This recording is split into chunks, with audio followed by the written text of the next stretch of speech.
Hi, I'm Paula D'Andrea from pauladandrea.com, and I'm here today with Victoria Pinchon of She Negotiates Consulting and Training. And I have to say, what an honor it is to be here with someone who is so talented, has such strength and leadership that I'm really quite happy to be here with you, Vicki, and learn more about what you actually do, because I've known you as a lawyer who was working for a company, and now you've got this great business. And so how did you go from being a lawyer in a company to having this great business? What was the origination? Like following one's bliss. I quit practice, and I started mediating, which means helping lawyers settle lawsuits. And I also started arbitrating for the American Arbitration Association. And I went back to school and got a degree in dispute resolution, got a legal master's degree in dispute resolution. And That's an accomplishment. It was, yeah, it was a great pleasure. And I started writing a blog on negotiation. Women started to call. Women's groups started to call and ask me if I would come and speak to them about women negotiating. I started looking into women's issues again for the first time in 30 years. And I was unhappy to see that the income and wage gap had not changed very much. I hooked up with a woman who had an online learning community, and we decided we would give a negotiation course together. We did our first one, and it was a transformative experience for the women who took it, which was not at all what we thought would happen. Well, yeah, you're there to offer this, and then this other thing is happening, and you're kind of like, whoa, we got something here. Right. It's like, we're going to teach auto mechanics, and as a result of your learning auto mechanics, your whole life will change. But that's what happened, and so we thought, wow, we want to do more of this. So we've done that 7 or 8 times now, the online course, globally, because we're online. And yeah. Isn't that so cool too? Yeah, it's very cool. So what's your farthest reach? Where you had some of your other clients We've had from? women in Japan, in Italy, in Denmark, in several in the United Kingdom, and in, did I say Germany? Yeah. So yeah, and so because there are English-speaking people everywhere. Yeah, for sure. And what type of women, generally do come to you to help them out? Really, all kinds of women. A lot of entrepreneurs, entrepreneurial women, women who are in management, women who are in executive ranks, and women in the professions. So because I'm a lawyer, I tend to attract women lawyers. So we've had a lot of women lawyers and mediators, which has been interesting because they're trained like I am, but unlike me, they didn't go down this little women's path. And so they've, learned to negotiate for themselves better. Yeah, it enriches what they do. Okay, so I fall into the category of entrepreneur, and someone who coaches and helps people transform as well. So what would we do together? Like what, Well, how would it go down? Probably the first thing we would do together is I would try and find out what it is you wanted, and I would help you learn a way of negotiating that is more effective, both because you feel more psychologically comfortable as a woman doing that kind of negotiation, and that other people will feel more comfortable, because people feel uncomfortable when other people step past what are called gender boundaries. So we have these certain gender roles, and we're supposed to behave ourselves within them, and not asking for too much for yourself is within the woman's gender role. So what we teach is negotiation as a conversation that leads to agreement. That is actually one of the definitions of negotiation. We just find it particularly helpful for women, because who doesn't love a conversation? Sure. And what woman doesn't like the conversation, and what woman doesn't like agreement?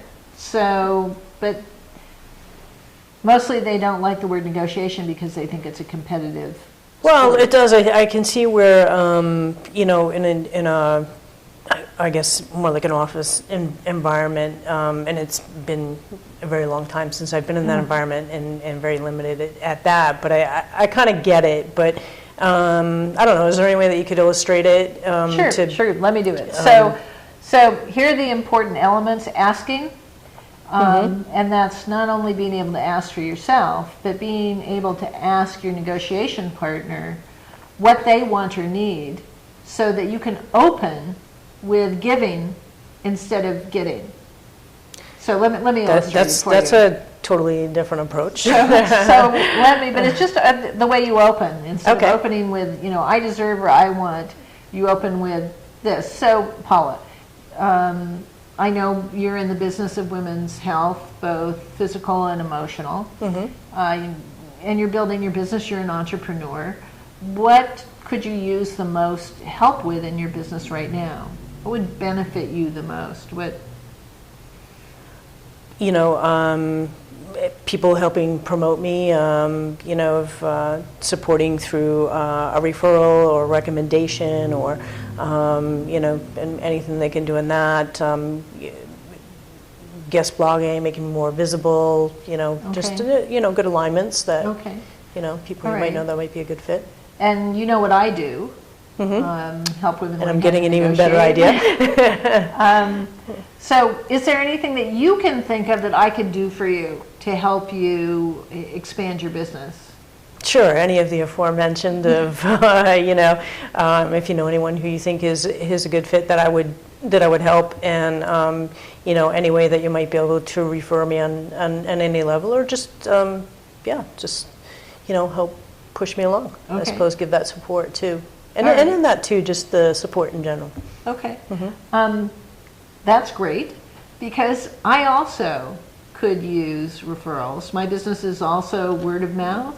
Sure. And I know that you're with women all the time, that women, when they get together, they talk about everything. We go off topic. So you're talking about their marriage, their children, their job, when's the last time they had a raise. And if in the course of those conversations, you talk to a woman who you think could use my services, I would really appreciate it if you would give them my name. I can give you a stack of business cards. Sure, absolutely. Okay, so we just had a conversation that led to an agreement. We actually have an agreement. I feel like I've been tricked. It was so easy. We've negotiated an agreement. That's how women negotiate an agreement. Awesome. That's very cool. I love the style of your business. Anything else that you can think of that would be a good illustration of what you do, or anything that you might want to mention? Well, I think that our big deal goal is to close the wage and income gap for women globally. We do that locally. Right. So that means that every time a woman negotiates her true market value, which is 30% more usually than she's being paid, or that she's charging herself for her services, every time we do that, we add another woman who has closed her personal wage and income gap.